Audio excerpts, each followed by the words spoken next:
Assalamualaikum warahmatullahi wabarakatuh. Sahabat Ngadon, ketemu lagi bersama saya di channel Tabriji Kosmos. Kali ini kita akan membahas salah satu pelajaran PKN, yaitu bab 1 unit 1, menggali ide pendiri bangsa tentang dasar negara. Bagaimana penjelasannya? Mangga simak baik-baik. Sebelum lanjut, jangan lupa subscribe dan aktifkan lonceng notifikasi channel YouTube Tabriji Kosmos. Hatur nuhun. Baik sahabat Ngadon, di kesempatan hari ini kita masuk ke bab 1 unit 1 untuk pelajaran pendidikan Pancasila, yaitu tentang menggali ide pendiri bangsa tentang dasar negara Indonesia. Dengan peta konsep, yang pertama Pancasila, diantaranya ada gagasan para pendiri bangsa tentang dasar negara, dinamika kelahiran Pancasila, kedudukan Pancasila, dan aktualisasi Pancasila.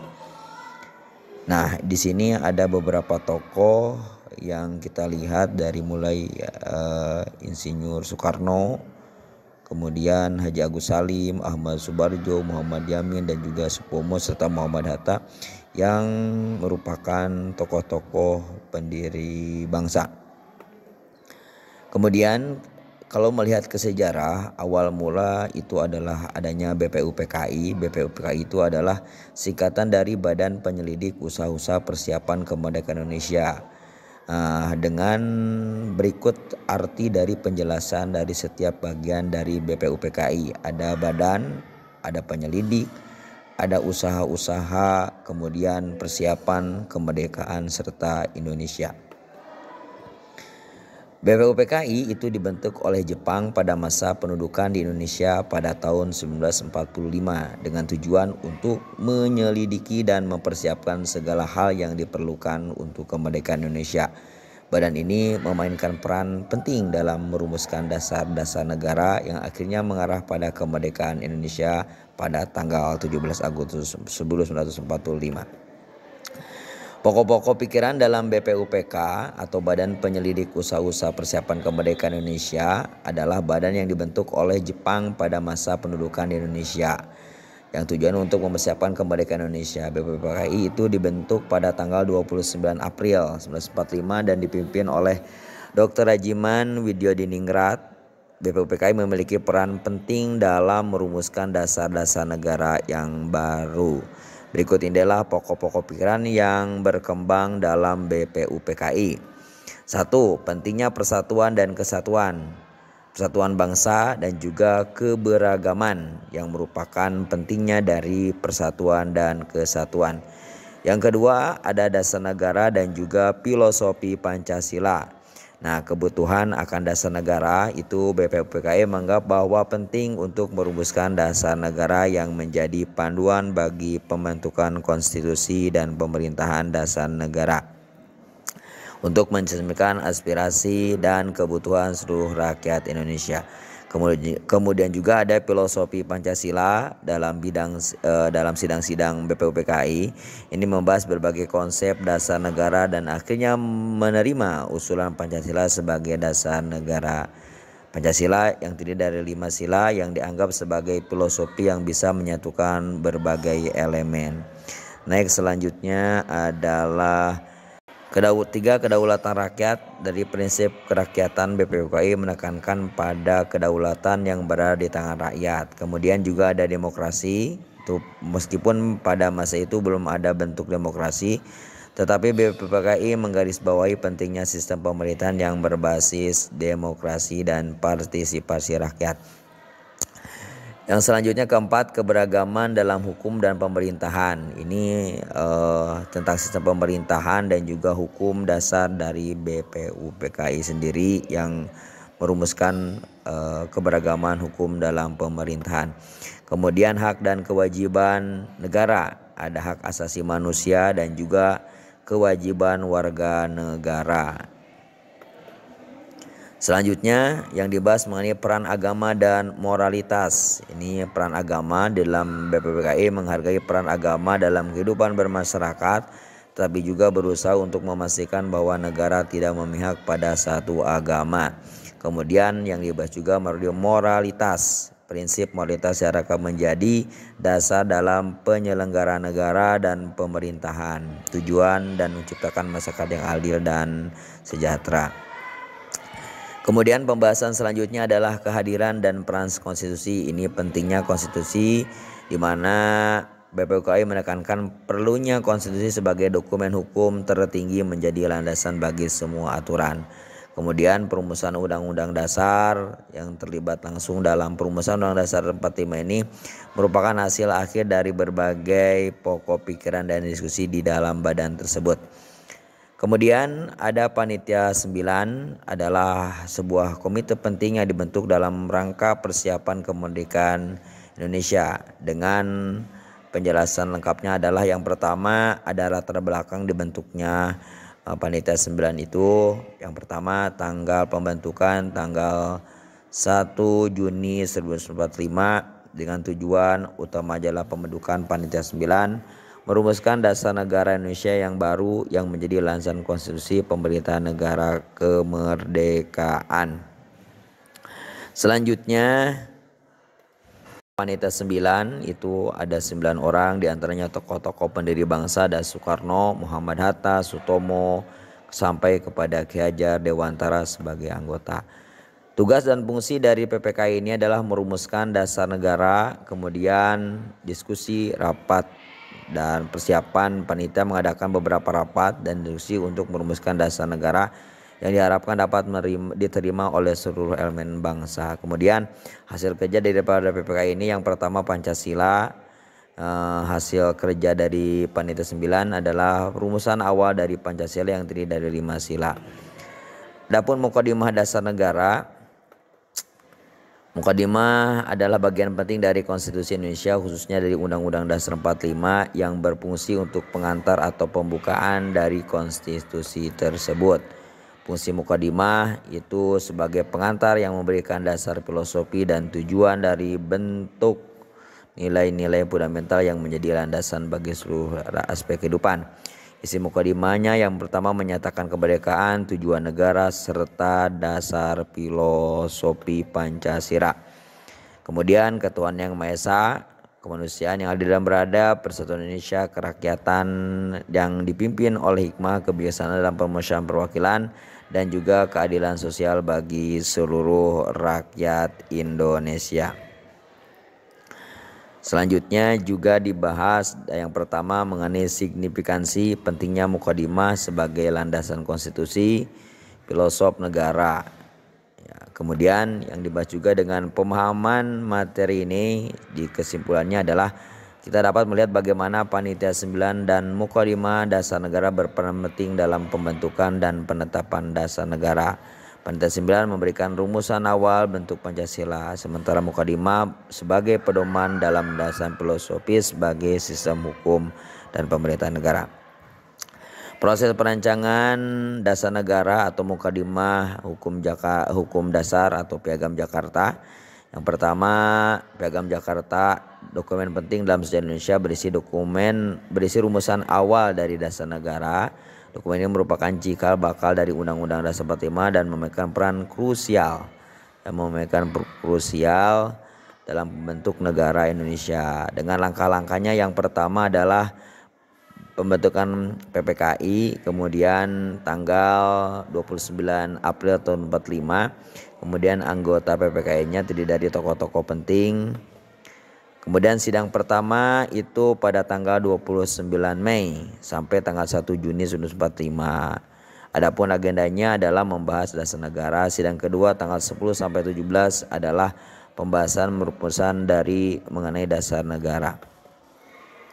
Selanjutnya perumusan Piagam Jakarta pada tanggal 1 Juni membentuk Panitia 9 dan merumuskan dasar negara, diantaranya dipimpin oleh Soekarno.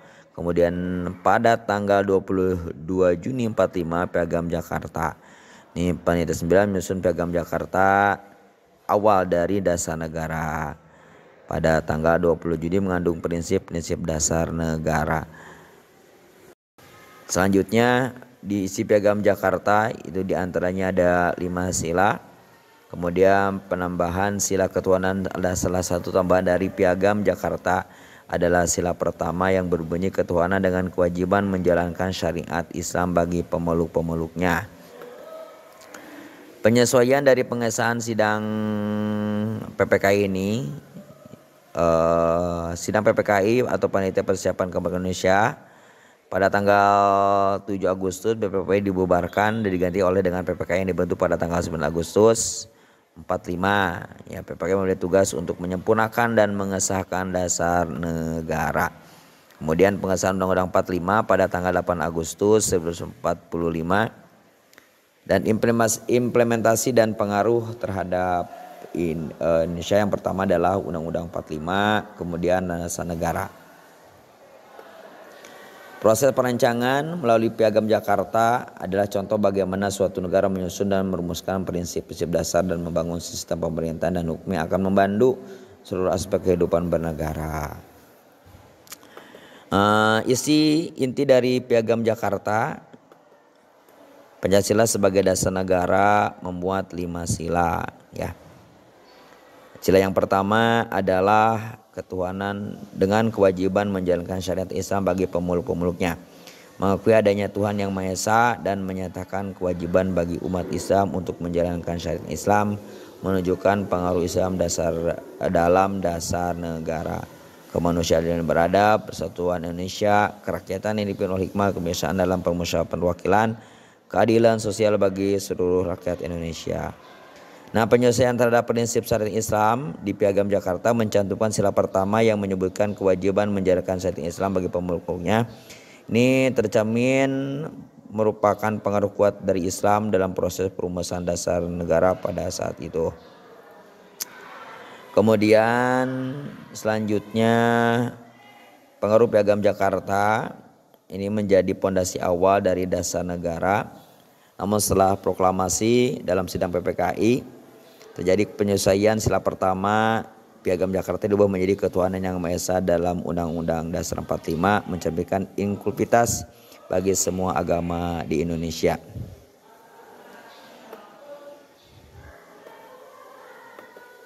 Kesimpulannya, inti dari isi Piagam Jakarta adalah merumuskan asal awal dari Pancasila sebagai dasar negara yang mencakup 5 prinsip. Pertama, ketuhanan, kemanusiaan, persatuan, kerakyatan, dan keadilan sosial. Adapun pandangan para pendiri bangsa terkait isi mukadimah, terutama frase ketuhanan dan dengan kewajiban menjalankan syariat Islam bagi pemeluk-pemeluknya, ini mencerminkan perdebatan dan diskusi yang signifikan selama perumusan dasar negara Indonesia. Yang pertama ada Soekarno. Ini menurut Soekarno, pandangannya bahwa sebagai ketua Panitia 9 dan salah satu pendiri bangsa sangat berpengaruh menunjukkan sikap inklusif dan pragmatis. Meskipun ia menghargai pentingnya nilai-nilai Islam, ia juga berkomitmen pada ide persatuan dan kesatuan bangsa yang beragam. Nah, respon terhadap frase sila pertama sebagai bagian dari kompromi untuk memenuhi aspirasi umat Islam pada waktu itu. Namun ia juga menyadari bahwa Indonesia terdiri dari berbagai agama dan kepercayaan, sehingga penting untuk memastikan dasar negara tidak hanya mencerminkan satu agama tetapi berkomodasi semua agama yang ada di Indonesia. Ada juga pendapat dari Muhammad Hatta tentang frase sila pertama. Dengan respon, Muhammad Hatta cenderung mendukung ide inklusivitas dan menginginkan dasar negara yang bisa diterima oleh semua kelompok di Indonesia dan memahami bahwa frase tersebut harus diubah untuk mencerminkan keberagaman. Kemudian ada juga Raden Supomo. Pandangan Supomo ini merupakan anggota Panitia 9 dan seorang ahli hukum konstitusi, memiliki pandangan lebih komprehensiv terkait dengan penerapan syariat Islam. Itu selanjutnya Muhammad Yamin. Dari Muhammad Yamin ini respon terhadap frase yang pertama, meskipun Muhammad Yamin menghargai penilaian Islam, ia lebih mendukung adanya formulasi yang lebih inklusif. Ia berusaha mencari keseimbangan antara kepentingan berbagai kelompok dalam masyarakat. Ahmad Ramis.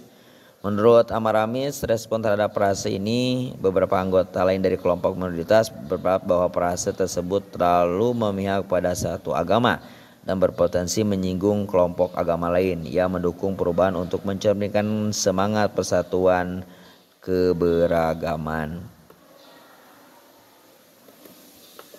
Selanjutnya Ki Hajar Dewantara. Pandangan Ki Hajar Dewantara sebagai tokoh pendiri dan penggerak nasional yang menekankan pentingnya nilai-nilai kemanusiaan dan pendidikan dalam pembentukan dasar negara. Selanjutnya Kiai Agus Salim. Pandangan Kiai Agus Salim adalah meskipun ia mendukung adanya unsur Islam dalam negara, tetapi Agus Salim berpendapat bahwa perasa tersebut harus diubah agar tidak menjadi diskriminatif terhadap penganut agama dan mendukung penyebaran untuk memastikan bahwa semua agama diakui dan dihormati. Ini konsep perubahannya dalam proses pengesahan dasar negara oleh PPKI pada bulan Agustus, bahwa frase ketuhanan dengan kewajiban menjalankan syariat Islam bagi pemeluk-pemeluknya diubah menjadi ketuhanan yang Maha Esa dan Undang-Undang Dasar 45 gitu. Nah, kesimpulannya bahwa pandangan pada pendiri bangsa terkait frase ketuhanan dan kewajiban menjalankan Islam bagi pemeluk-pemeluknya menunjukkan adanya perdebatan antara kepentingan untuk berakomodasi aspirasi umat Islam, mengakomodasi aspirasi umat Islam dan kebutuhan untuk memastikan dasar dan menciptakan prioritas dan persatuan bangsa. Perubahan pada peraturan tersebut dalam Undang-Undang 45 mencerminkan upaya untuk mencapai keseimbangan dan inklusivitas dalam pembentukan dasar negara. Peristiwa penting saat penyusunan mukadimah dasar negara ini, penyusunan mukadimah dasar hukum dasar yang dikenal dengan juga sebagai Piagam Jakarta adalah satu peristiwa penting dalam sejarah pembentukan negara. Yang pertama mengenai penyusunan mukadimah pada pembentukan BPKI pada tanggal 29 April, di mana peristiwanya Jepang membentuk badan PPKI. Kemudian ada juga sidang BPPI pada tanggal 29 Mei sampai tanggal 1 Juni 1945. Kemudian ada juga pembentukan Panitia 9 tanggal 1 Juni 1945. Kemudian ada penyusunan Piagam Jakarta tanggal 22 Juni. Kemudian sidang BPUPK kedua. Kemudian pembubaran BPUPKI dan pembentukan PPKI tanggal 7 Agustus. Kemudian sidang PPKI dan perubahan Piagam Jakarta serta pengesahan Undang-Undang Dasar 45 tanggal 18 Agustus 45 serta proklamasi kemerdekaan tanggal 17 Agustus 1945.